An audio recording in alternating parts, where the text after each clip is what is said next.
Partimos desde já para o debate, nesta edição da noite, com Pedro Delgado Alves, do PS, António Filipe, do PCP, Bruno Ventura, do PSD e Pedro Frazão, do Chega. Muito boa noite, sejam muito bem-vindos. Pedro Frazão, estamos a assistir ao quê, em concreto, e que explicações devem ser dadas e por quem? Muito boa noite aos meus colegas de painel também e a todos que nos seguem e ouvem e veem lá em casa.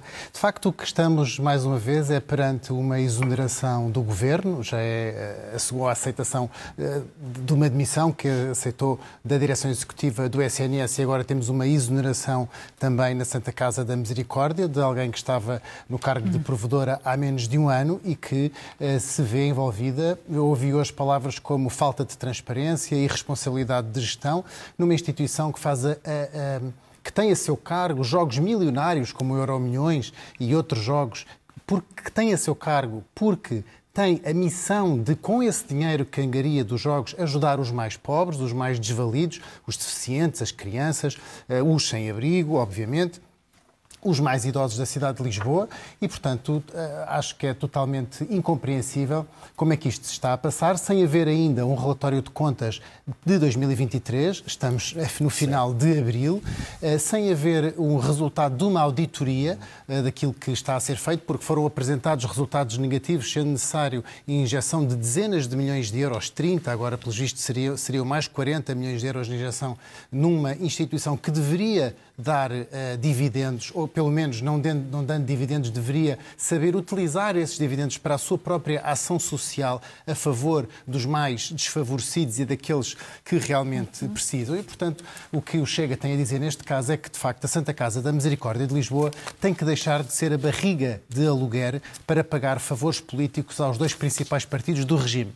Porque, na nossa perspectiva, é isso que tem, de facto, acontecido. E também nos preocupa um pouco que, sendo exonerada esta senhora provedora e a sua mesa, não tenha sido dado um panorama de futuro, não tenha sido dado uma palavra de esperança para dizer o que é que vai acontecer em seguida, se já tem apontado alguém que seja competente, que seja capacitado, que tenha eficácia e que consiga, de facto, pelo mérito, chegar ao cargo, que é isso que, de facto, neste momento, a Santa Casa da Misericórdia precisa.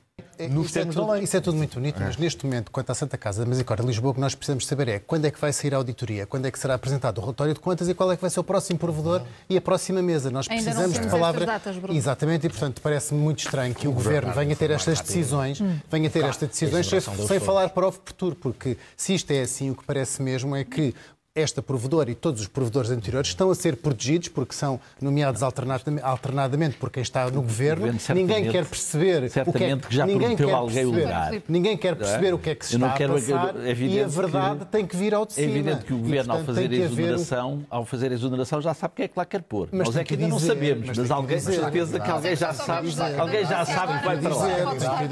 Tem que ser... Não pode acusar a senhora provedora Ana Jorge de ser pouco transparente e estar a fazer exatamente o mesmo, de não vir aos portugueses com a devida transparência. Dessa devolução de IRS. Relativamente ao Chega, ao abster-se nesta proposta do Partido Socialista, permitindo assim a aprovação, tenta aqui uma legislação conjunta, ou seja, se não deu com a AD, pode ser que dê com o Partido Socialista. Ana Patrícia, ninguém compra essa frase mirabolante que o Luís Montenegro disse, porque só o próprio Luís Montenegro não pode... Não, repara, o Luís Montenegro não pode andar a dizer... Não pode dizer durante meses que tem uma linha vermelha com o Chega e que não é não, enquanto no Parlamento votou ao lado do Chega em inúmeros projetos e, portanto, votar ao lado do Chega, num projeto que a bancada do PSD e o Chega acham bons para o país, não quer dizer que estejam aliados, quer dizer que as duas bancadas votam no mesmo sentido. E, portanto, obviamente que agora o Chega, ao abster-se de projetos do PCP, do Bloco e do PS que visam a descida dos impostos, não quer dizer que vamos fazer uma mirabolante e enfabulada governação conjunta. Portanto, isso está totalmente fora. Aliás, o PSD e o CDS, que fazem os dois partes da coligação, esses dois partidos é que já tiveram governos com o PS. O Chega, que é um partido de direita verdadeira, jamais fará um governo de mão dada com o PS. Isso está totalmente fora da verosimilhança da realidade. Portanto, isso é uma cópia barata daquilo que António Costa andou a dizer desde 2021, que andou a acenar aos portugueses com o papão do Chega, dizendo que não se podia votar no Chega porque senão ia fazer crescer a extrema-direita, etc. E agora o Luís Montenegro está a utilizar exatamente a mesma receita de falar do Chega para se autojustificar. Mas essa autojustificação não funciona, porque Luís Montenegro ganhou com uma maioria, mas é uma maioria inacabada e, portanto, Luís Montenegro precisa de fazer diálogos no Parlamento. Aliás, foi até bastante vergonhoso. O LIVRE disse que a própria bancada do PSD não tinha falado nem sequer com o LIVRE e que, portanto, não podia estar no debate parlamentar a acusar a falta de diálogo, quando eles próprios também não tinham sido contactados. Portanto, isso foi denunciado durante o próprio debate parlamentar. E também não pode estar a dramatizar, porque senão parece nitidamente que o que está a fazer é estar já em campanha eleitoral, que está já a apontar para uma queda do governo e que está já em campanha eleitoral para se dramatizar, para se vitimizar daquilo que poderá acontecer. A responsabilidade do PSD, que foi o PSD que ganhou as eleições, e nós reconhecemos essa vitória, e a responsabilidade de quem ganhou eleições com uma maioria inacabada é fazer o diálogo com as forças políticas que podem trazer essa maioria de estabilidade para os portugueses. Agora, não venha a dizer é como eu quero, ou assim ou nada. Isso não pode ser. Filipe, não cedemos a esta chantagem. O que é que está a acontecer, Ana Patrícia? Porque o PSD não consegue estabelecer um diálogo. Aliás, ele negou 3 vezes o diálogo que Joaquim Sarmento tentou fazer com o nosso líder da bancada, Pedro Pinto. Negou 3 vezes, como Pedro negou 3 vezes. E, portanto, não, desculpa, mas houve diálogo. E continua com tanto medo do diálogo que não apresenta um orçamento retificativo, porque o que iria de facto ajudar os portugueses era um orçamento retificativo. E o Bruno Ventura continua sem responder, porque o PSD não responde porque não sabe responder se o que estava no vosso programa eleitoral do alívio fiscal de 3 mil milhões de euros engloba ou não engloba os 1.200 do PS. Essas contas, como é que estão feitas? Estes 3 mil milhões de euros que prometem no vosso programa eleitoral de alívio fiscal englobam ou não englobam o que já estava a ser executado pelo PS? Isso é que era bom. Isso é que depois não sabe. Não pode porque não sabe.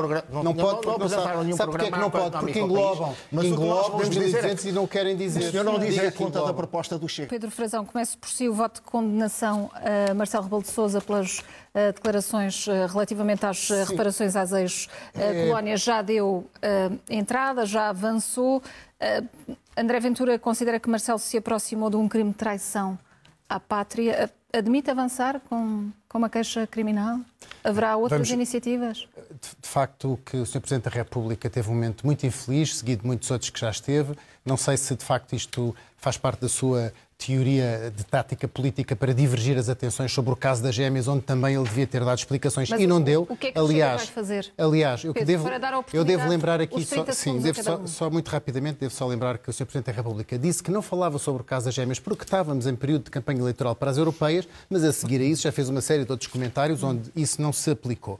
E, portanto, este comentário do Sr. Presidente da República não tem em conta nem a complexidade histórica do momento, nem o esforço que Portugal já fez ao longo de décadas, esforço de cooperação. O nosso Orçamento de Estado, todos os anos, tem inscrito milhões de euros, nomeadamente, por exemplo, no Instituto Camões, que faz cooperação com os PALOPs. Nem tem em conta os milhões de portugueses que foram lesados com um processo de descolonização muito mal feito. O Chega, neste momento, apresentou este voto de condenação. E admite uma queixa criminal? Vamos ouvir também o Sr. Ministro de Estado e dos Negócios Estrangeiros, que irá ao Parlamento, hoje já se manifestou disponível para ir ao Parlamento manifestar o que é que o Governo tem a dizer sobre isto e, portanto, penso que todas as possibilidades estão em cima da mesa, mas, de facto, o professor Marcelo, o nosso Presidente da República, tem que pôr uma mão na consciência e tem que pensar bem. Já existem artigos na imprensa a pedir a destituição do Sr. Presidente da República. Portanto, o Sr. Presidente da República tem que pensar muito seriamente naquilo que anda a dizer e nas explicações que tem que dar ao país, porque, de facto, isto pode configurar um crime de traição à pátria.